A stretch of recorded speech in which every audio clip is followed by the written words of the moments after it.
Bonjour à tous, désolé pour le spoil. Bonjour à tous, merci d'être venus. Quand on a commencé ce projet, le CEO et le fondateur du groupe Théodo, qui voulait que le projet réussisse, nous a un peu coachés et il nous a rappelé l'histoire. Alors vous avez peut-être vu le film Avengers, il y a un moment où Doctor Strange va regarder 1 milliard de futurs potentiels pour essayer de voir s'il y a un moyen de vaincre le grand méchant. Et je spoil un peu, mais du coup, il y a un futur, uniquement un, dans lequel c'est possible. Et il nous dit, bah vous, c'est pareil, en fait, il y a un futur parmi les milliards potentiels dans lequel vous pourrez réussir ce projet. Et donc nous, ce qu'on veut, c'est vous raconter comment ça s'est passé et vous donner des billes sur comment réussir votre propre migration grâce à serverless. Unify est une entreprise qui regroupe différentes marques. Chaque marque fédère sa propre communauté. Et Unify a acquéri ces différentes marques les unes après les autres. Et le problème, c'est que chacune de ces marques a sa propre stack. Une stack qui peut parfois être vieillissante. Il y a certaines de ces marques qui sont ici, qui existent depuis 10, certaines même 20 ans. Et l'idée d'Unify, c'est de regrouper ces marques au sein d'un même projet pour éviter de réinventer la roue, parce que chacune de ces marques redéveloppait en fait au final la même chose, que ce soit des articles ou que ce soit des forums. Aujourd'hui, on a commencé par une marque, la marque NetMums, qui est un forum et qui a aussi des articles au UK.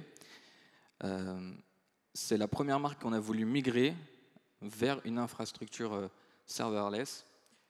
Et donc, c'est ce qu'on va vous présenter aujourd'hui. Alors, le premier point, c'est que quand on passe d'un monolithe PHP à une architecture serverless, en fait, il y a beaucoup de paradigmes de programmation et de conception qui sont différents. Et donc, comment on s'y prend pour les attaquer? Et le premier, du coup, c'est comment est-ce qu'on passe d'un monolithe à des microservices. Alors, déjà, pourquoi des microservices? En fait, il y a plein d'outils dans serverless qui font que c'est beaucoup plus facile. Avec EventBridge, par exemple. Et en plus, Unify, comme je vous l'ai dit, c'est un ensemble de marques. Et découper les monolithes en microservices va tout simplement nous permettre de partager ces microservices entre chacune de ces marques. Et ce n'est pas la première migration dans l'histoire d'Unify, c'est certainement pas la dernière. Une fois qu'on aura une architecture complètement découpée en microservices, si on veut refaire des migrations, pourquoi pas dans le futur, on pourra s'y prendre plus facilement, petit bout par petit bout. Alors, la première chose qu'on doit faire, c'est identifier les limites de chaque service, parce qu'actuellement, tout est mélangé dans un grand monolithe. Et pour ça, on fait appel à la théorie des experts sur le sujet, et notamment Sam Newman, qui a écrit pas mal de livres sur le sujet. Et donc, on prend en tête deux grands concepts, qui sont le couplage faible et la forte cohésion. Le couplage faible, c'est le fait que, quand on va déployer un service en production, il faut que ça ait peu d'impact sur les autres services pour qu'on n'ait pas besoin de les mettre à jour eux aussi. Et à contrario, la forte cohésion, c'est faire en sorte que tous les comportements qui sont liés les uns aux autres soient regroupés dans un seul service, de sorte que, même à impact, si on veut mettre à jour une fonctionnalité en production dans l'application, on puisse se contenter de déployer un seul service. Et pour commencer, on a travaillé main dans la main avec l'équipe produit ou l'équipe métier pour identifier quels peuvent être les microservices du monolithe. Donc on arrive à une première liste. On est très content de nous parce que c'était déjà le truc qui nous semblait un peu complexe au début. Et en fait, ce qu'on ne sait pas encore, c'est qu'on a fait une erreur dans cette liste, qui n'est pas du tout évidente à voir.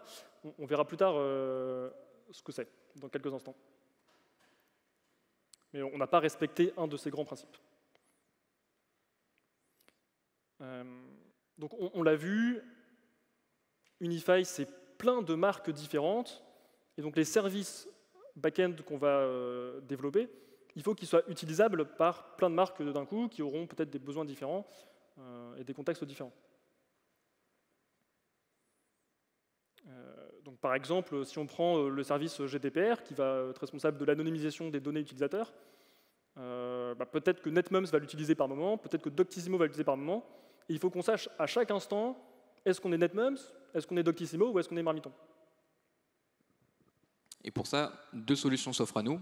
La première, concernant la base de données, c'est la séparation logique de la donnée ou la séparation physique. La séparation physique, elle consiste à avoir une base de données pour un microservice par marque. Et la deuxième solution, la solution logique, étant d'avoir une base de données par service, mais pour toutes les marques. Ça s'appelle le multitenant et on a décidé, nous, on a pris la décision de faire de la séparation logique.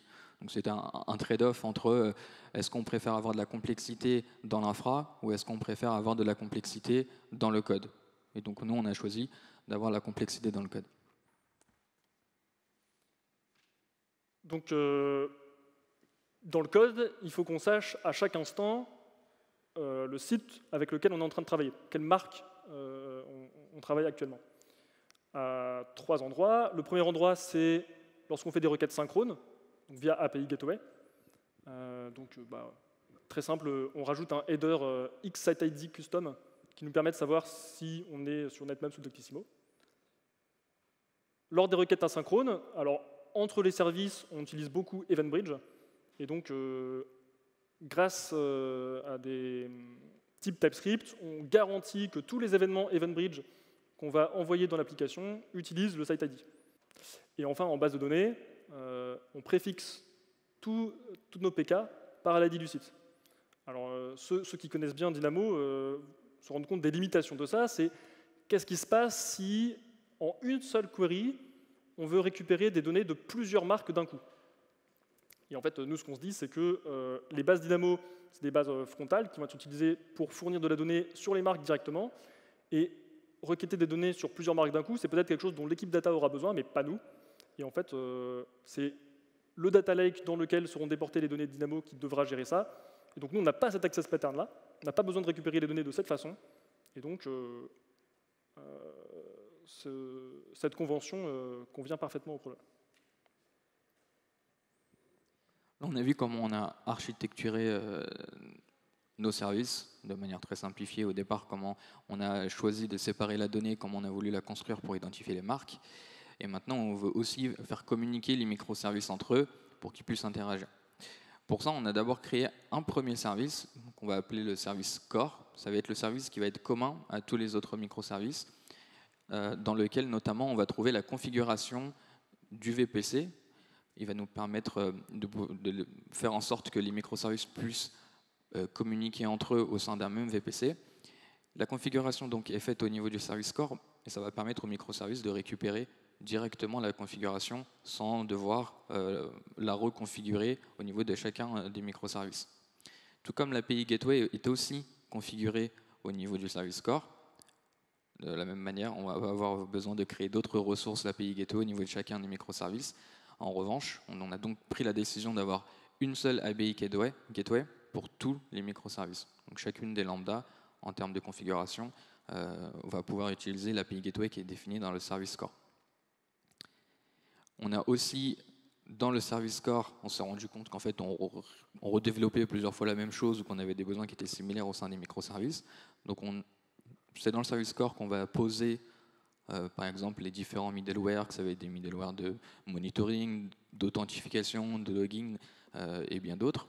Lorsqu'on se rend compte que c'est partagé par différents microservices et qu'on veut éviter de redévelopper la même chose, on utilise le service core pour y héberger les différents middleware.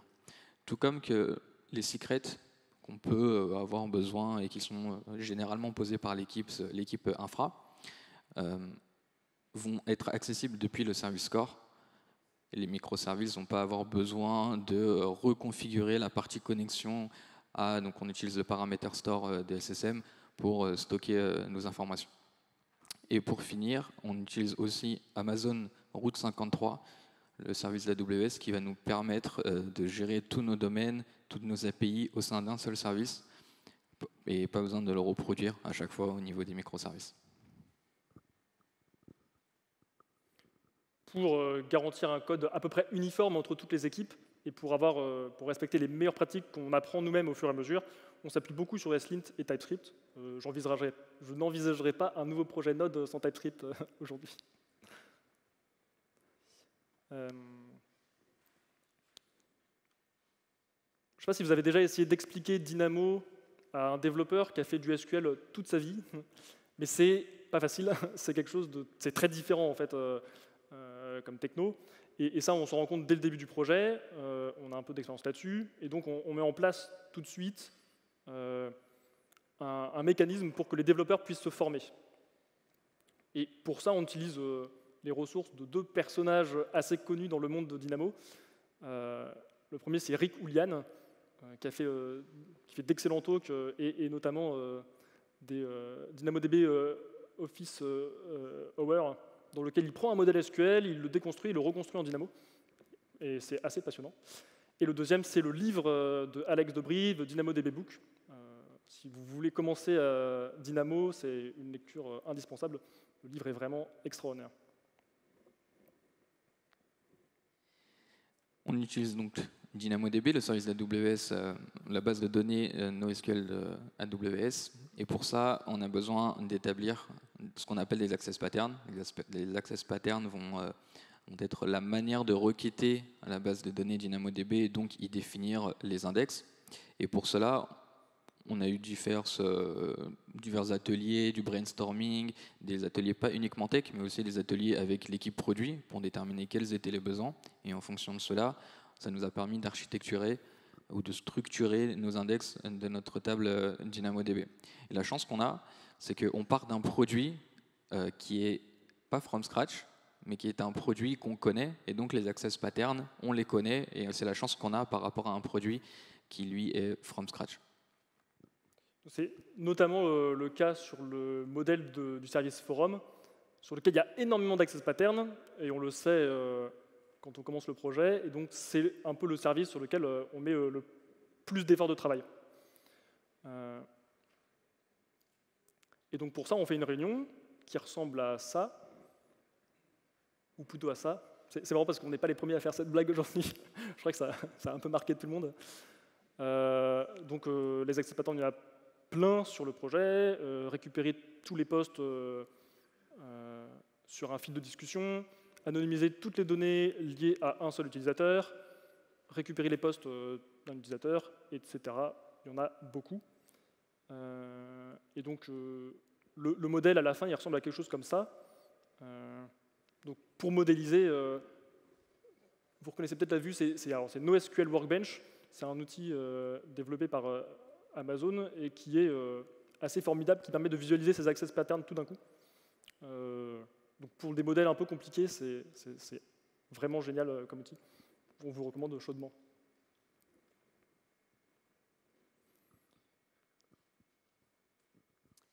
Ensuite, on veut migrer étape par étape. Comment on s'y prend? Pour la migration progressive, on a du coup identifié certaines parties qu'on pouvait migrer seul. La première partie, c'est le service notification. Le service notification, on a décidé de le migrer. On a décidé que ça soit le premier service migré. Pour quelle raison? Tout simplement parce que le service notification ou les notifications, ça n'a pas un grand impact au niveau des utilisateurs. Et comme c'est quelque chose de nouveau pour Unify, on a voulu d'abord, entre guillemets, s'entraîner sur quelque chose de pas très critique.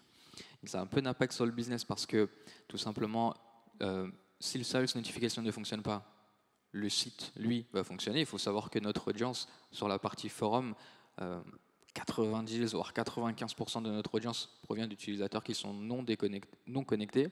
Donc pour la plupart sur Google, ils vont taper une question, ils vont se retrouver sur notre forum. Donc pas de notification pour ces personnes-là. Et sur le parcours utilisateur, les notifications ont très peu de criticité. Pour un utilisateur qui va plus recevoir de notifications, effectivement, ça peut être pénible dans la mesure où il voudrait peut-être informer sur un fil de discussion, mais ça ne va pas l'empêcher de créer des posts, ça ne va pas l'empêcher de créer des fils de discussion. Donc c'est la raison pour laquelle on a choisi ce service. On s'autorise de faire des bêtises, d'avoir des apprentissages sur ce service, parce qu'on considère qu'il n'est pas très critique. Donc pour cela, très rapidement, on va vous expliquer l'évolution de la migration d'un service. On a schématisé de manière très très simple le legacy. Donc l'utilisateur passe par Nginx PHP et interagit et requête la base de données MySQL. Comme on a vu, on fait la conception du modèle DynamoDB. Juste après, on va développer nos premières lambdas. Il faut savoir que nous, on vient du PHP, on n'a fait que du PHP. Et donc là, il faut faire des lambdas avec Node.js, enfin en JavaScript et en plus avec TypeScript. Donc ce sont des choses nouvelles. Et on va développer nos premières lambdas pour écrire et lire dans DynamoDB.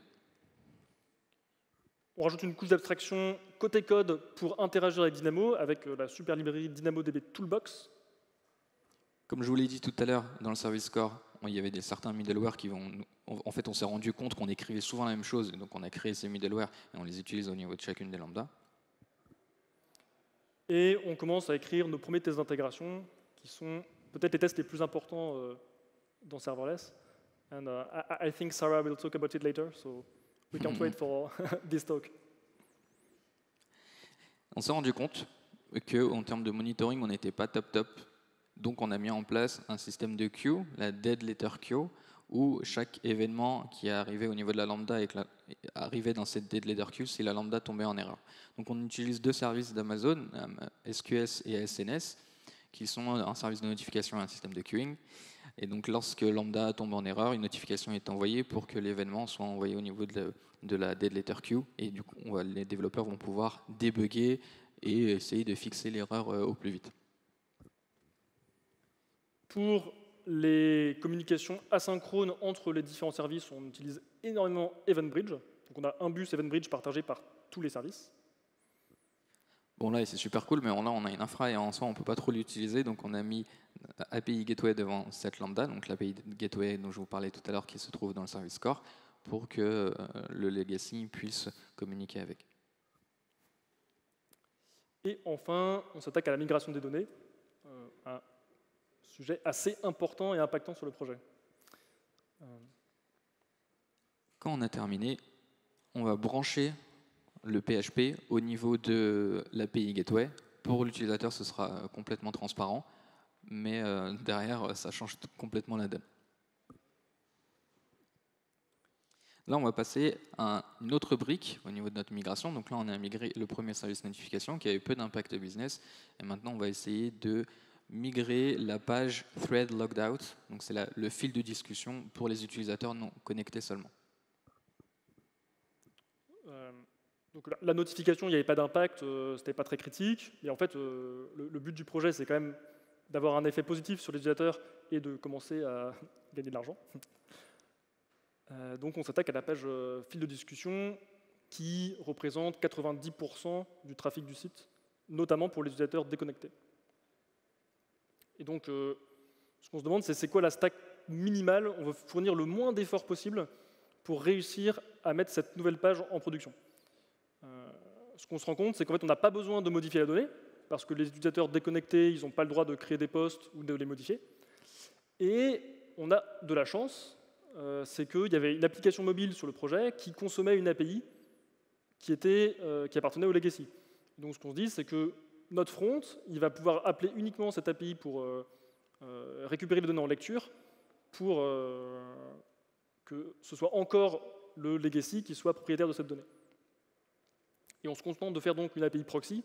En fait, ce qu'on veut, c'est qu'on ne veut pas avoir besoin de modifier notre front une fois qu'on écrira notre propre API. Donc on fait déjà une API chez nous avec le bon contrat d'interface qu'on gardera plus tard. Et cette API proxy, c'est elle qui va consommer l'API qui existe déjà.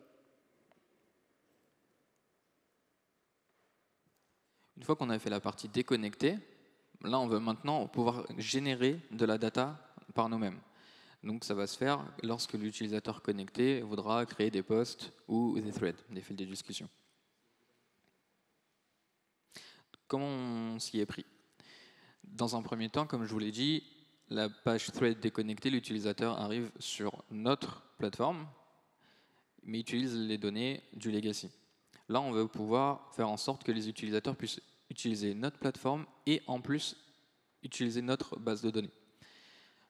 Donc, l'utilisateur arrive sur notre front, donc React, qui va interagir avec les lambdas qu'on a développés et elles-mêmes vont requêter et écrire dans DynamoDB.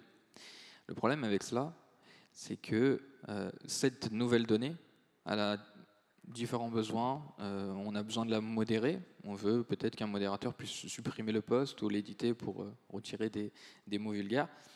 Et on veut aussi pouvoir anonymiser la donnée. Donc, ce qu'on a mis en place pour gagner du temps et essayer de vraiment découper au maximum la migration, c'est que le modérateur, lui, peut interagir avec notre front React. Donc nous, en front, on est capable de déterminer si un utilisateur est un utilisateur lambda ou un utilisateur de type modération. Mais lorsqu'on va créer un nouveau poste, on va écrire dans DynamoDB et aussi on va indiquer au legacy qu'il y a eu un nouveau poste. Ça va permettre au modérateur de continuer d'utiliser le back-office legacy pour pouvoir faire de la modération. On fait de la migration étape par étape. Et pour la partie anonymisation, comme on fait de la migration étape par étape, on conserve toute la gestion de l'anonymisation au niveau du legacy, mais on va juste changer la direction de la requête. Donc le process legacy qui est fait pour l'anonymisation appellera nos lambda sur la nouvelle plateforme. Alors, vous vous rappelez, tout à l'heure, on a parlé de forte cohésion et du fait que quand on développait une nouvelle fonctionnalité dans l'application, c'était mieux si on avait un seul service à mettre à jour. Et en fait, on avait imaginé deux services. Un service pour gérer les catégories des threads, donc tous les threads qui parlent de nom de bébé, par exemple, et un autre service pour gérer les threads eux-mêmes. Et en fait, ce qu'on avait oublié, c'est que sur une page de catégorie, en fait, on affiche la liste des threads, et dans la liste des threads, on affiche les utilisateurs qui ont créé ce thread, le dernier utilisateur qui a contribué, la date de cette dernière contribution. Donc en fait, ces deux services, ils sont extrêmement liés. Et là, on a fait face à un gros problème qui est le problème des transactions. Quand on crée, comme on vient de le montrer, un thread dans une catégorie, ce thread est censé apparaître. Et donc, dans l'idéal, on voudrait utiliser une transaction lorsqu'on crée un thread et lorsqu'on associe ce thread à une catégorie. Et en fait, on ne peut pas parce que, enfin, on ne pourrait pas parce que la transaction entre deux microservices va à l'encontre de ce qu'on s'est dit au départ. On veut un faible couplage entre les microservices. Donc, la transaction maintenant, dans cet état, n'est pas faisable. Et puis l'autre impact, c'est qu'on va complexifier énormément les déploiements, parce que si on veut mettre à jour une fonctionnalité, en fait, on se retrouve avec un train de migration où on va devoir faire en sorte que les deux services soient déployés soit exactement au même moment, soit dans le bon ordre avec 3 ou 4 étapes successives pour pas causer de bugs en production. Donc, on revient en arrière sur notre séparation de services et, comme le dit ce bon vieil oncle Bob Martin, on met ensemble les choses qui sont ensemble et on se contente de séparer les choses qui devraient vraiment être séparées. Donc, on se retrouve avec, au lieu de deux grosses étapes dans la migration, on se retrouve avec une grosse étape un peu plus importante. Et là, une fois qu'on a structuré nos microservices, il faut quand même migrer nos données. Donc là, si on veut pouvoir continuer d'avoir les anciens threads qui datent d'il y a 10 ans ou 20 ans pour certaines marques, il faut qu'on puisse migrer les données. Donc là, on essaye d'avoir une stratégie de migration de données qui nous semble pour nous cohérent avec ce qu'on a besoin de faire. Donc on va commencer par le script PHP. Fausse bonne idée. Le script PHP, c'était la première décision, la première, je pense, mauvaise décision qu'on a prise parce qu'on a voulu faire monter en compétence les équipes dev et monter en compétence les équipes dev sur toutes les technos serverless, notamment avec Lambda et surtout avec le langage JavaScript qui a été moins maîtrisé par les équipes que PHP. Donc on a voulu gagner du temps sur la migration de données, on a développé un script PHP qui se connecte à MySQL et qui réécrit à DynamoDB, etc. Invivable. Ça a bien fonctionné pour les notifications, je mets des guillemets à bien. Ça a fonctionné parce qu'il n'y a pas énormément de données, comme vous l'imaginez, on n'a pas migré toutes les notifications. En termes de performance, ça va aller poser de gros problèmes parce qu'on a des millions de threads et des dizaines de millions de posts. Donc là, on s'est dit, il faut trouver une autre solution parce que ça ne va pas être viable.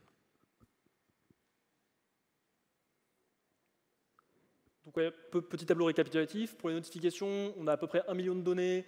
Ça a pris 12 heures. Les threads et les posts, on a 10 millions de données. La migration en elle-même va prendre 5 jours. Donc on a besoin d'une solution plus robuste pour les services qui vont venir après. Donc on regarde un peu l'état de l'art, on demande aussi à AWS ce qu'ils en pensent. Il y a plusieurs outils qui sont disponibles. Et il s'avère que chez Unify, il y avait déjà un peu d'expertise sur Database Migration Service. Et en fait, c'est une solution qui nous semble pas mal, donc on explore un peu la solution. Ce qu'on se rend compte, c'est que Database Migration Service, c'est un service qui est génial pour migrer les données d'une table SQL vers une table Dynamo.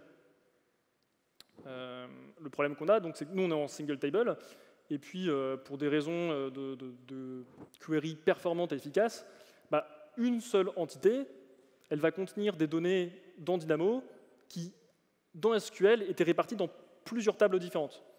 Et donc, si on veut construire une entité thread dans notre nouveau modèle Dynamo, on va avoir besoin des données de poste, de thread, d'utilisateur, pour avoir le nombre de postes du thread ou l'avatar de l'utilisateur qui a créé le thread. Et donc, avec DMS seul, ça, c'est pas possible. On a encore une fois un peu de chance sur le projet. En fait, on n'aurait pas réussi le projet sans chance. C'est quelques mois auparavant, on a eu un autre problème à peu près similaire, c'est on voulait importer les données de l'équipe SEO dans notre microservice SEO, qui fonctionne aussi avec Dynamo. Et les données SEO, elles sont gérées par l'équipe SEO du coup, dans un GCP, dans une table BigQuery sur GCP. Et donc, comment on s'y est pris pour ça? En fait, on a utilisé AWS Glue, le service ETL Extract Transform Load de Amazon. Et on se dit, en fait, si ça a marché avec ce service, pourquoi ne pas essayer de l'utiliser dans le cas de la migration legacy vers notre projet. Et donc le fonctionnement final, comment ça marche? Donc on a un utilisateur qui va appuyer sur un bouton pour déclencher DMS. DMS va aller chercher toutes les données dans SQL Legacy et les écrire dans S3. En parallèle, il va envoyer un message à SNS qui va dire « ça y est, c'est bon, les données sont dans S3 ». Ça appelle une lambda qui déclenche le job glue, qui prend les données de S3, les tripatouille pour que ça colle à notre modèle et les insère dans Dynamo. Donc on fait des tests en preview. Ces tests sont très concluants, ça marche du tonnerre, jusqu'au jour où on essaye en production et ça ne marche pas. Et à la première étape, très frustrant, DMS bloque. Et en fait, on remet la map, du coup, on met du temps à trouver la solution, on remet la map à plus tard à cause de ça. Grosse déception dans l'équipe. Et le seul problème qu'il y avait, c'était une constante en dur dans le code où on s'était trompé sur l'adresse IP du VPC Legacy. Et donc la connexion ne passait pas. Donc on en a profité pour découvrir une fonctionnalité assez chouette de DMS qui permet de tester la connexion. Ça, on aurait pu le faire 2-3 semaines à l'avance, se rendre compte du problème et ne pas décaler la map. Donc,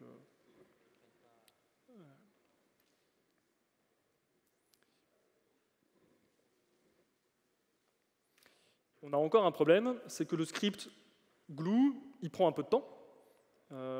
Et pendant ce temps-là, les utilisateurs ils vont continuer à créer des données dans la legacy. Et donc, toutes les données qu'on insère avec glue, elles ne sont pas tout à fait à jour une fois qu'on a fini avec l'état de la base legacy en prod. Et en fait, il y a beaucoup d'utilisateurs qui utilisent les forums, donc il y a beaucoup de données qui sont en delta. Donc là, on a besoin de trouver une solution. On a besoin de trouver une solution pour ne pas perdre de la donnée. On a des millions de visiteurs uniques par mois sur les forums de nos différentes marques, et donc on ne veut pas perdre sa donnée comme vous pouvez l'imaginer.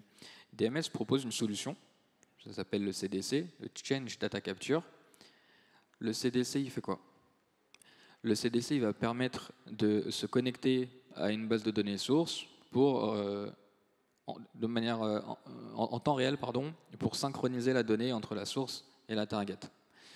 À chaque fois qu'il y a un insert, un update ou un delete qui va être fait côté legacy sur la base de données MySQL, DMS, avec le CDC, va synchroniser au niveau du binlog MySQL pour pouvoir reproduire ces étapes au niveau de la base de données target, en l'occurrence DynamoDB.